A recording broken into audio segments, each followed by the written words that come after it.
Hello friends, आज हम बात करेंगे केमिकल इक्विलिब्रियम चैप्टर में बहुत इंपॉर्टेंट टॉपिक की, दैट इज फिजिकल इक्विलिब्रियम। जब एक ही केमिकल की दो डिफरेंट फिजिकल स्टेट के बीच में इक्विलिब्रियम एग्जिस्ट करता है, उसे हम फिजिकल इक्विलिब्रियम कहते हैं। डबल एरो के दोनों तरफ केमिकल फॉर्मूला सेम रहेगा, लेकिन उस सब्सटेंस की फिजिकल स्टेट अलग अलग आएगी। ऐसे इक्विलिब्रियम को हम फिजिकल इक्विलिब्रियम कहते हैं। तो आपकी कन्वीनियंस के लिए मैंने टोटल 5 टाइप के फिजिकल इक्विलिब्रियम की बात करने की कोशिश की है, जिसमें सबसे पहले हम पढ़ेंगे liquid vapour equilibrium, then solid liquid equilibrium, solid vapour equilibrium, solid और उसके सॉल्यूशन का इक्विलिब्रियम, और गैस और उसके सॉल्यूशन का इक्विलिब्रियम। आइए एक एक करके बात करते हैं कि ये फिजिकल इक्विलिब्रियम क्या है और इनमें कौन कौन से इंपॉर्टेंट पॉइंट्स आपको याद रखने हैं। सबसे पहले मैं बात करना चाहता हूं लिक्विड वेपर इक्विलिब्रियम। सबसे पहले मैं बात करना चाहता हूं लिक्विड वेपर इक्विलिब्रियम की। सपोज आपके पास एक क्लोज्ड कंटेनर है, सपोज आपके पास एक क्लोज कंटेनर है, एक पर्टिकुलर टेम्परेचर पर आपने इसमें एक लिक्विड भरा हुआ है, एक पर्टिकुलर टेम्परेचर पर आपने इसमें एक लिक्विड भरा हुआ है। आप लोग जानते हो लिक्विड हर डिग्री पे अप्रोक्सीमेटली वेपोराइज होता है, तो ये इस लिक्विड की वेपर्स हैं और ये वो लिक्विड है। तो सबसे सिंपल एग्जांपल वाटर वाला ही ले रहा हूं, वाटर लिक्विड, वाटर वेपर्स। अब आप जानते हैं कि जैसे लिक्विड वाटर को किसी पर्टिकुलर टेम्परेचर पर रखा जाएगा, इट स्टार्ट वेपोराइजेशन। ये जो मैं एरो लगा रहा हूं ये क्या है? वेपोराइजेशन है। थोड़ी देर के बाद ये वेपर्स आपस में कोलाइड करेंगे और लिक्विड स्टेट बनाने लग जाएंगे।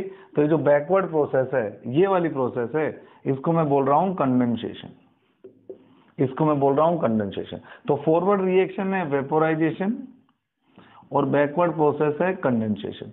कुछ टाइम तक तो ये अनइक्वल रेट से चलते हैं, लेकिन जैसे ही rate of forward reaction becomes equal to that of backward reaction, तो इस पूरे कंटेनर में लिक्विड की और वेपर की अमाउंट कांस्टेंट हो जाएगी। जिस स्पीड से फॉरवर्ड रिएक्शन चल रही है, यानी कि वेपोराइजेशन चल रही है, अगर उसी स्पीड से कंडेंसेशन भी चलने लग जाए, तो आप समझ सकते हैं कि इस पूरे कंटेनर में लिक्विड की अमाउंट और वेपर की अमाउंट कांस्टेंट हो जाएगी। ये कांस्टेंट अमाउंट ऑफ वेपर इसकी सरफेस पर एक पर्टिकुलर या कांस्टेंट प्रेशर भी लगाएगी। भाई जब वेपर इसकी लिक्विड की सरफेस पे आएंगी तो इसकी सरफेस पर एक कांस्टेंट प्रेशर भी अप्लाई करेंगी। उस कांस्टेंट प्रेशर को हम बोलते हैं वेपर प्रेशर।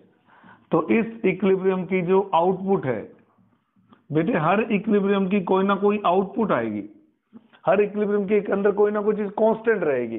तो इस इक्विलिब्रियम के अंदर क्या चीज कांस्टेंट आती है? That is vapour pressure. हम कैसे डिफाइन करें वेपर प्रेशर को? कि द्रव वाष्प साम्य पर निश्चित ताप पर वाष्प द्वारा द्रव की सतह पर लगाए जाने वाला दाब उस द्रव का वाष्प दाब कहलाता है। वेपर प्रेशर या वाष्प दाब के आधार पर द्रव दो प्रकार के होते हैं, एक को बोलते हैं हम कम वाष्पशील द्रव और एक को बोलते हैं हम अधिक वाष्पशील द्रव। कम वाष्पशील द्रव वो होते हैं जो थोड़े से गाढ़े होते हैं, जिनकी डेंसिटी ज्यादा होती है, जैसे कि मान लीजिए ग्लिसरीन हो गया, जैसे कि ग्लिसरोल वगैरह, ये कम वाष्पशील द्रव होते हैं। मरकरी बिल्कुल भी वाष्प नहीं बनाता। लेकिन इसके उलट कुछ ऐसे लिक्विड होते हैं जो बहुत ज्यादा वेपराइज होने की या वाष्पशील होने की टेंडेंसी रखते हैं, जैसे कि आप बात कर सकते हैं ईथर की, जैसे कि आप बात कर सकते हैं क्लोरोफॉर्म की, आप बात कर सकते हैं एसीटोन की। तो किसी भी लिक्विड के वोलेटाइल नेचर को हम उसके inter particle force of attraction से बता सकते हैं। जिस द्रव के अंदर दो अणुओं के बीच में अंतर आणविक आकर्षण बल ज्यादा होगा, वो कम टेंडेंसी रखेगा वाष्प अवस्था में जाने की, वो कम वाष्पशील द्रव होगा। और जिस द्रव में अंतर आणविक आकर्षण बल कम होगा, उसकी वाष्प अवस्था में जाने की प्रवृत्ति ज्यादा होगी। ऐसे द्रवों को हम उच्च वाष्पशील द्रव कह देते हैं। तो फर्स्ट इक्विलिब्रियम में क्या याद रखना है? आपका क्या कांस्टेंट हो जाएगा? वेपर प्रेशर आपका कांस्टेंट हो जाएगा या वाष्प दाब कांस्टेंट हो जाएगा। अब हम बात करते हैं सेकंड इक्विलिब्रियम की। सेकंड इक्विलिब्रियम में लेने वाला हूं सॉलिड लिक्विड इक्विलिब्रियम। ये बड़ी एक्सक्लूसिव इक्विलिब्रियम है, मेरी बात ध्यान से सुनना आप। दूसरे इक्विलिब्रियम का नाम है सॉलिड लिक्विड इक्विलिब्रियम। दूसरे इक्विलिब्रियम का नाम है solid liquid equilibrium. Solid liquid equilibrium. अगर मैं किसी क्लोज कंटेनर में आइस लेके बैठ जाऊं, ये आइस के पीसीज हैं, अगर मैं किसी क्लोज कंटेनर में आइस को लेके बैठ जाऊं तो आपको क्या लगता है, क्या आइस वाटर इक्विलिब्रियम एस्टेब्लिश होगा? क्या आइस वाटर इक्विलिब्रियम एस्टेब्लिश होगा? नहीं होगा, क्योंकि क्लोज कंटेनर में आइस रखते ही आइस पिघलना शुरू कर देगी और सारे की सारी आइस किस में कन्वर्ट हो जाएगी? लिक्विड में कन्वर्ट हो जाएगी। धीरे धीरे मैं इसको लिक्विड में कन्वर्ट कर रहा हूं। ये सब आइस के पीसीज हैं, आप लोग जानते हो। अगर लिक्विड वाटर आएगा तो नीचे रखेंगे उसको, क्योंकि लिक्विड की डेंसिटी ज्यादा होती है आइस की कंपैरेटिवली। तो एक रिप्रेजेंटेशन का डायग्राम है, ऐसा नहीं कि हवा में उड़ रही है आइस ऊपर बनानी है, लिक्विड थोड़ा नीचे बनाना है। तो मैंने क्या बोला, अगर मैंने किसी क्लोज कंटेनर में आइस रख दिया बिना टेम्परेचर को फिक्स किए और बिना इसकी वॉल को इंसुलेटेड किए, तो ये इक्विलिब्रियम नहीं आएगा। आइस 1 मिनट में पिघल के पानी बन जाएगी पूरी पूरी। If I want to see ice water equilibrium, I have to maintain 2 conditions.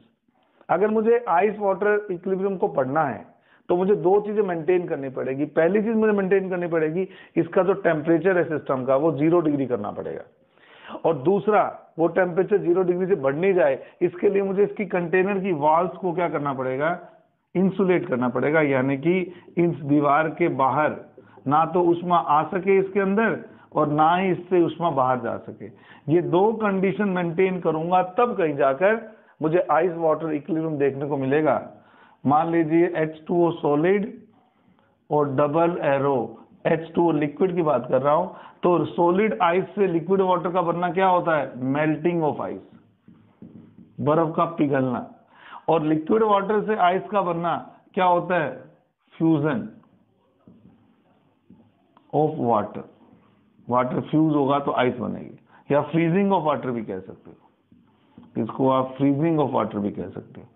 तो अगर आपका कंटेनर क्लोज है, टेम्परेचर आपने 0 डिग्री सेंटीग्रेड मेंटेन कर रखा है और इसकी जो जैकेट्स हैं वो इंसुलेटेड हैं, तब कहीं जाके आपको आइस वाटर सिस्टम मिलेगा। अब आप कहोगे सर इसमें कांस्टेंट क्या रहेगा? इसमें कांस्टेंट रहेगा टेम्परेचर, जिसको हम आइस का मेल्टिंग पॉइंट भी कहते हैं। इसमें क्या चीज कांस्टेंट रहेगी? इसमें रहेगी कांस्टेंट टेम्परेचर, यानी कि आइस का मेल्टिंग पॉइंट क्या रहेगा? फिक्स रहेगा 0 डिग्री सेंटीग्रेड।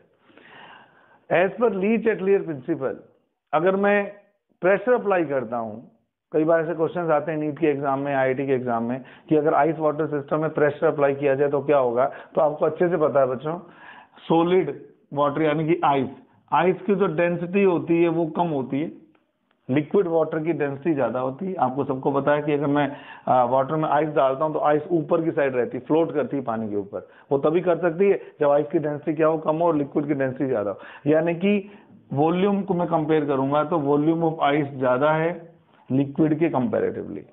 और फिजिकल इक्विलिब्रियम में, या यूं कहें ली-चैटलियर प्रिंसिपल में, हमने सबने साफ सीखा हुआ है कि जब भी हम प्रेशर अप्लाई करते हैं तो मूवमेंट कहाँ होती है? जहां वॉल्यूम घट रहे होते हैं।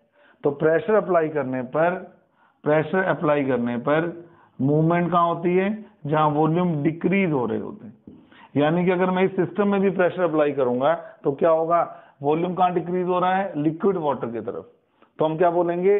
प्रेशर अप्लाई करने पर लिक्विड वाटर की फॉर्मेशन कंपैरेटिवली क्या हो जाएगी? फास्ट हो जाएगी, क्योंकि फॉरवर्ड रिएक्शन आपकी प्रोसीड करेगी। तो अगर मुझे लिक्विड वाटर को जल्दी पिघलाना है तो मैं क्या करूं? आइस वाले सिस्टम के ऊपर प्रेशर अप्लाई करूंगा, उससे क्या होगा? आइस जल्दी मेल्ट होगी, जिसको हम बोलते हैं मेल्टिंग पॉइंट। जो आइस का मेल्टिंग पॉइंट है वो इस बात पे डिपेंड करेगा कि आपने प्रेशर कितना लिया हुआ है। यानी कि अगर मुझे इस मेल्टिंग पॉइंट को 0 डिग्री सेंटीग्रेड रखना है तो ये जो प्रेशर है वो 1.013 बार इतना मेंटेन करना जरूरी है, नहीं तो मेल्टिंग पॉइंट भी आपका चेंज हो जाएगा। जैसे ही प्रेशर बढ़ेगा आइस का मेल्टिंग पॉइंट कम हो जाएगा, क्योंकि कुछ आइस को पिघलाने का काम प्रेशर ही कर देगा, उसके लिए आपको टेम्परेचर फैक्टर की जरूरत ही नहीं पड़ती। इसलिए जब भी हमें किसी सॉलिड का मेल्टिंग पॉइंट डिफाइन करना हो, देख सकते हैं, तो मुझे प्रेशर भी फिक्स करना चाहिए और कंटेनर को इंसुलेटेड भी करना चाहिए, तब जाके मैं मेल्टिंग पॉइंट को क्या कर सकता हूं? डिफाइन कर सकता हूं। तो ये हो गया आपका second equilibrium, solid liquid equilibrium. आइए अब मैं बात करता हूं तीसरे पॉइंट की, that is solid vapour equilibrium.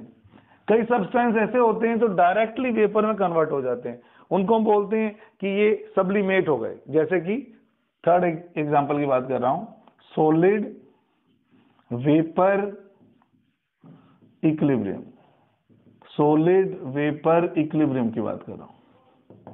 ध्यान दीजिएगा, ऐसे खूब सिस्टम है जो ये डायरेक्ट सॉलिड से वेपर में कन्वर्ट हो जाते हैं। जैसे आयोडीन है, आयोडीन डायरेक्ट सॉलिड से वेपर में कन्वर्ट हो जाती है। अमोनियम क्लोराइड है, अमोनियम क्लोराइड भी जल्दी ही सॉलिड से हल्का सा गर्म करते ही वेपर में कन्वर्ट हो जाता है। इसके अलावा आपका कैम्फर है,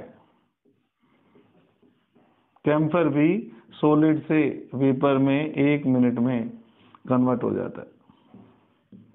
तो ऐसे सिस्टम जिसमें सॉलिड और वेपर एक दूसरे के इक्विलिब्रियम में होते हैं, उसको हम क्या बोलते हैं? उसको बोलते हैं हम सॉलिड वेपर इक्विलिब्रियम। इसमें जो फॉरवर्ड रिएक्शन है, जैसे आयोडीन है, अगर मैं किसी क्लोज्ड कंटेनर में आयोडीन को लेके बैठ जाऊंगा, अगर मैं किसी क्लोज कंटेनर में आयोडीन को लेके बैठ जाऊंगा, तो आयोडीन वेपराइज होना शुरू हो जाएगी और पूरे कंटेनर में आयोडीन के वायलेट वेपर्स, इसके वेपर्स का कलर होता है वायलेट, तो पूरे कंटेनर में आयोडीन के वायलेट वेपर्स फैल जाएंगे। इसमें बिना लिक्विड में कन्वर्ट हुए सॉलिड डायरेक्टली किस में कन्वर्ट हो रहा है? गैस में या वेपर्स में कन्वर्ट हो रहा है।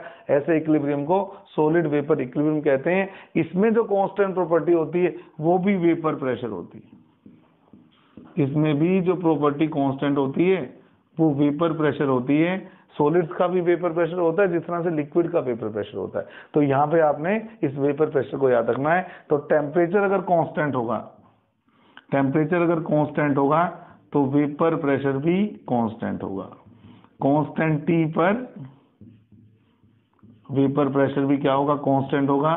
तो ये इसकी तीसरी इंपॉर्टेंट प्रॉपर्टी है, that is solid vapour equilibrium.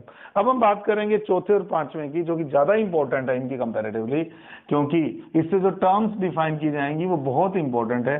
तो सबसे पहले मैं बात करता हूं सॉलिड सॉल्यूशन इक्विलिब्रियम की। सबसे पहले मैं बात करता हूं फोर्थ पॉइंट के अंदर solid solution equilibrium, solid solution equilibrium की बात करता हूं, सॉलिड सॉल्यूशन इक्विलिब्रियम की बात करता हूं। मेरी बात ध्यान से सुनिएगा। मान लीजिए मेरे पास कोई स्पेरिंगली सोल्यूबल सॉल्ट है AgCl। स्पेरिंगली सोल्यूबल सॉल्ट वो होते हैं जो वाटर में बहुत कम डिसॉल्व होते हैं। तो अगर मैंने AgCl की इंटरेक्शन वाटर से कर दी तो ये कुछ अमाउंट इसकी डिसॉल्व हो जाती है। मैं पहले एक चीज क्लियर कर दूं कि ये इक्विलिब्रियम तभी एग्जिस्ट करेगा जब आपका सॉल्ट स्पेरिंगली सोल्यूबल होगा, यानी कि उसकी सॉल्बिलिटी वाटर में बहुत कम होनी चाहिए। मैं AgCl की बात करता हूं। AgCl का जो सॉल्बिलिटी प्रोडक्ट होता है वो around 1.8 into 10 to the power -10 होता है। तो इसकी जो सॉल्बिलिटी आती है, इसका रूट निकाल लेते हैं हम, तो लगभग 1.34 into 10 to the power -5 mole पर लीटर, यानी कि 1 लीटर वाटर में 1.34 into 10 to the power -5 mole AgCl dissolve होता है। इसको मैं सिंपल लैंग्वेज में कन्वर्ट करूं तो AgCl के 1 ग्राम को डिसॉल्व करने के लिए, 1 ग्राम को डिसॉल्व करने के लिए लगभग 550 लीटर पानी की जरूरत पड़ती है। 1 ग्राम को डिसॉल्व करने के लिए लगभग 550 लीटर वाटर की जरूरत पड़ती है। तो इतने कम सोल्यूबल सॉल्ट के लिए ही हम सॉलिड सॉल्यूशन का कॉन्सेप्ट लगाते हैं। अब इस कॉन्सेप्ट को हम कैसे सीखते हैं? टेम्परेचर तो कांस्टेंट रखना ही है। टेम्परेचर मैंने कांस्टेंट रखा हुआ, तो मैंने क्या किया, किसी क्लोज कंटेनर में AgCl को, AgCl का क्रिस्टल है मान लीजिए, किसी क्लोज कंटेनर में AgCl को वाटर के अंदर डाल के रखा, बस अभी डाला ही समझ लो, ये आपका AgCl है। हालांकि इसकी सॉल्बिलिटी वाटर में बहुत कम है, धीरे धीरे ही सही इसके कुछ कुछ पार्टिकल वाटर में डिसॉल्व होना स्टार्ट होंगे, धीरे धीरे ही सही इसके कुछ कुछ पार्टिकल वाटर में डिसॉल्व होना स्टार्ट होंगे, यानी कि मेरी फॉरवर्ड रिएक्शन प्रोसीड करेगी। इसको मैं बोल रहा हूं इसका डिसोल्यूशन हो रहा है। इसको मैं क्या बोल रहा हूं? इसका डिसोल्यूशन हो रहा है। सॉलिड AgCl कन्वर्ट हो रहा है किसके अंदर? AgCl एक्वस के अंदर। हालांकि पार्टिकल दिखेंगे तो नहीं आपको, पर आपको समझाने के लिए मैं बना रहा हूं। तो ये कौन सा है? ये तो डिसॉल्व्ड वाला है बेटे, AgCl एक्वस। और ये कौन से वाला है? ये AgCl सॉलिड है।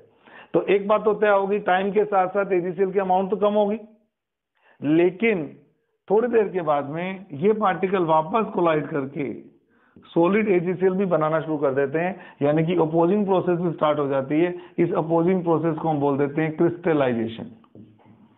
इस अपोजिट प्रोसेस को हम बोल देते हैं क्रिस्टलाइजेशन। थोड़ी देर तक ये भी चलता है, लेकिन एक ऐसा टाइम भी आता है जब rate of dissolution becomes equal to that of crystallization. एक ऐसी स्टेज आती है, एक ऐसा टाइम आता है जिस पर दोनों अपोजिंग रिएक्शंस की स्पीड या रेट बराबर हो जाते हैं। अब आप थोड़ा दिमाग लगाइए, जिस स्पीड से कोई सब्सटेंस घुल रहा हो पानी में और उसी स्पीड में उसके पार्टिकल वापस कोलाइड होकर उस सब्सटेंस को बना रहे हो, तो जितना घुल चुका होगा तब तक उतना तो घुला रहेगा। उसके अलावा एक भी ग्राम अब वाटर में नहीं जाने वाला एक्स्ट्रा, और या उसके अलावा एक भी ग्राम अब इसके अंदर नहीं आने वाला। तो उस केस में क्या होता है, जब हम बोलते हैं कि rate of dissolution becomes equal to that of rate of crystallization, जब घुलने की दर और क्रिस्टलीकरण की दर बराबर हो जाएगी तो इसकी जो घुली हुई अमाउंट है पानी में वो भी निश्चित हो जाएगी, और इसकी जो बची हुई अमाउंट है वो भी निश्चित हो जाएगी। एग्जाम्पल के तौर पर मान लीजिए मैंने स्टार्टिंग में इसके 10 ग्राम लिए, मान लीजिए मैंने स्टार्टिंग में इसके 10 ग्राम लिए और 1 ग्राम इसका घुल गया पानी में, 1 ग्राम इसका घुल गया पानी में, इसका मतलब, और इक्विलिब्रियम आ गया। इसका मतलब ये हुआ कि अगर ऊपर वाले में मैं डिसोल्व अमाउंट लिख देता हूं, 1 ग्राम घुला हुआ है किसके अंदर और अनडिसोल्व कितना है 9 ग्राम, डिसोल्व अमाउंट कितना है 1 ग्राम, 10 ग्राम था ना शुरू में, और बिना घुला हुआ कितना है 9 ग्राम।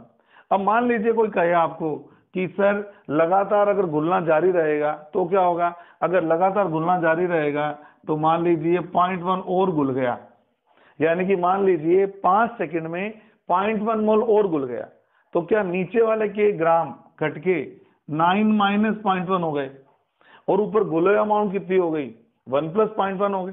भाई 9 ग्राम था और वो 1 ग्राम था, 5 सेकंड में मैंने देखा कि 0.1 मोल और घुल रहे हैं, तो 0.1 मोल और अगर डिसोल्व होंगे तो ये अनडिसोल्व अमाउंट 9 माइनस 0.1 हो जाएगी और डिसोल्व अमाउंट 1 प्लस 0.1 हो जाएगी।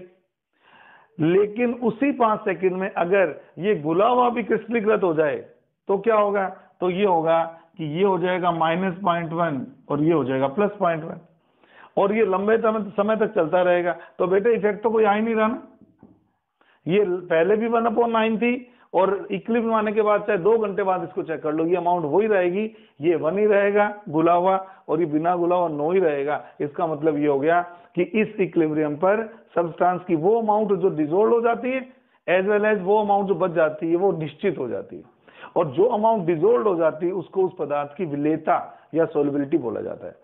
इसीलिए हम बोलते हैं हर सब्सटेंस की विलेयता फिक्स होती है, नियत होती है, कांस्टेंट होती है। क्यों, आपके सामने ही है कि जिस स्पीड से कोई सब्सटेंस घुल रहा है उसी स्पीड से वो सब्सटेंस क्रिस्टलीकृत भी हो रहा होगा। तो इस समय में जो प्रॉपर्टी आपको नियत रखनी है बेटा, वो प्रॉपर्टी का नाम है विलेयता। इस समय में जो आपको प्रॉपर्टी कांस्टेंट रखनी है सोल्युबिलिटी,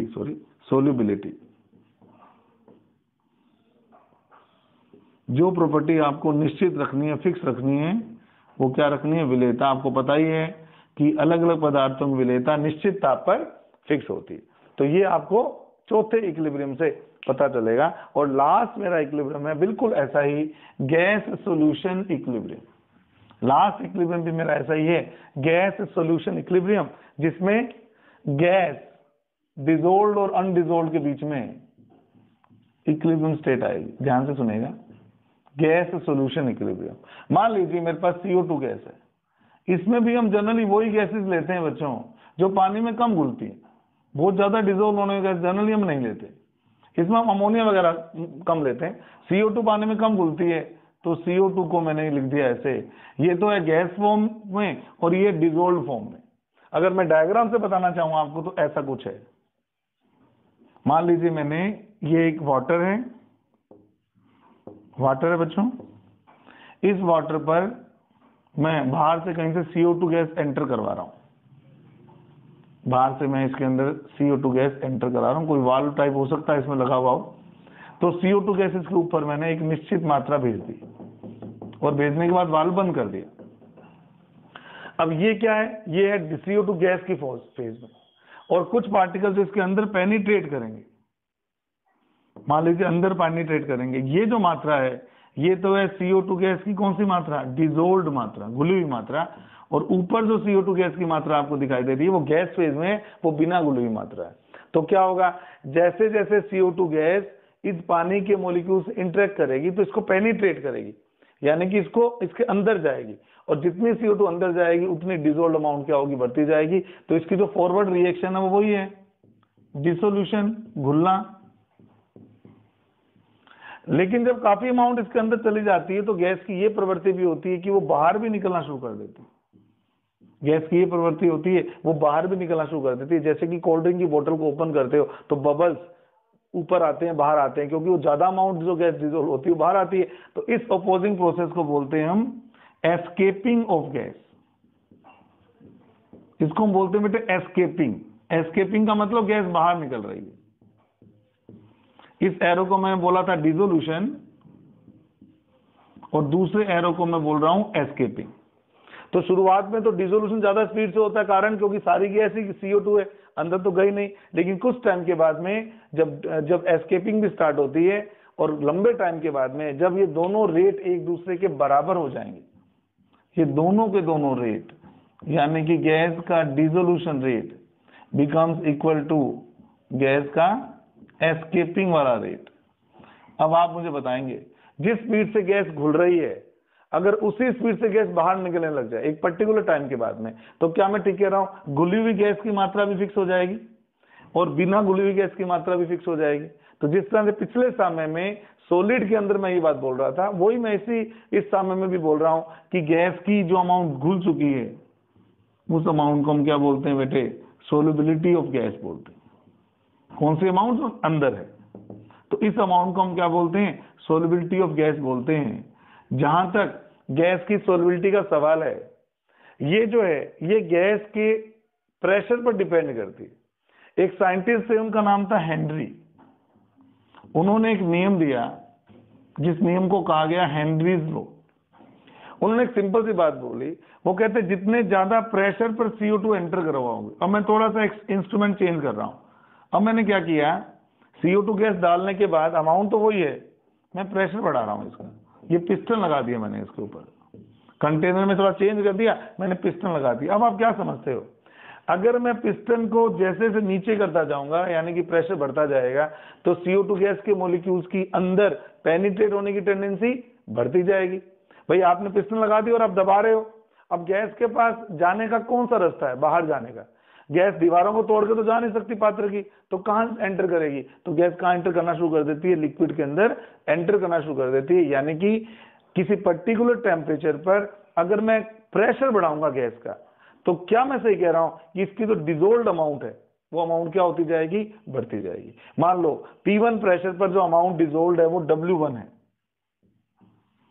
मान लीजिए ये मैंने प्रेशर लगा रखा है बेटे P1 प्रेशर पर अगर गैस की डिजोल्ड अमाउंट W1 है, क्या होगा अगर मैं प्रेशर को बढ़ा के P2 कर दूं। तो मैंने डायग्राम भी चेंज कर देता हूं। अब मैंने पिस्टन को थोड़ा नीचे ले आता हूं, पिस्टन को लिक्विड था यहां तक, तो पिस्टन को मैं नीचे दबा दिया यहां तक। पहले जो पिस्टन आपको ऊपर दिख रहा था उस पिस्टन को मैंने डाउनवर्ड डिस्प्लेसमेंट करके नीचे दबा दिया। अब जो दाब लग रहा है गैस के ऊपर लग रहा है वो P2। क्या आपको नहीं लग रहा कि गैस के मॉलिक्यूल्स ना केवल खुद के ज्यादा पास आएंगे, ये वाले मॉलिक्यूल्स खुद के पास आएंगे ना, क्योंकि इनके पास वॉल्यूम कम है। अब प्रेशर बढ़ने से इस कंटेनर का वॉल्यूम कम हो गया, ना केवल ये खुद के ज्यादा पास आएंगे जबकि ये लिक्विड की सरफेस के भी ज्यादा पास आएंगे। तो जितने ज्यादा मॉलिक्यूल पास आएंगे उतना ही इनकी जो अमाउंट जो पेनिट्रेट करके अंदर जाएगी, जिसको मैं डिजोल्ड अमाउंट कहता हूं, वो अमाउंट भी ज्यादा होगी। तो अगर P1 प्रेशर पर इसकी डिजोल्ड अमाउंट W1 थी और P2 प्रेशर पर इसकी डिजोल्ड अमाउंट W2 थी, ये एक्सपेरिमेंट में कर रहा हूं कांस्टेंट टेम्परेचर पर। तो अगर P2 P1 से बड़ा है तो पक्की बात है बेटा W2 भी W1 से बड़ा होगा। तो हम क्या बोलते हैं, at high pressure more amount of gas will be dissolved in particular solvent. इस नियम को हम हेनरी का नियम कहते हैं। 12th क्लास के सॉल्यूशन चैप्टर में भी आता है और यहां भी हम इसको इंट्रोड्यूस करते हैं। क्या है ये नियम, कि गैस की जो अमाउंट है डिजोल्व्ड वाली वो अप्लाइड प्रेशर के प्रोपोर्शनल होती है। तो अगर मैं प्रेशर बढ़ाता जाऊंगा तो ये अमाउंट भी बढ़ती जाएगी। और जब इस प्रोपोर्शनैलिटी को हटाते हैं तो एक कांस्टेंट आता है, उस कांस्टेंट को हम हेनरीज कांस्टेंट कहते हैं। इस कांस्टेंट को हम हेनरीज कांस्टेंट कहते हैं। इसकी जो वैल्यू होती है, ये गैस की नेचर पे डिपेंड करती है।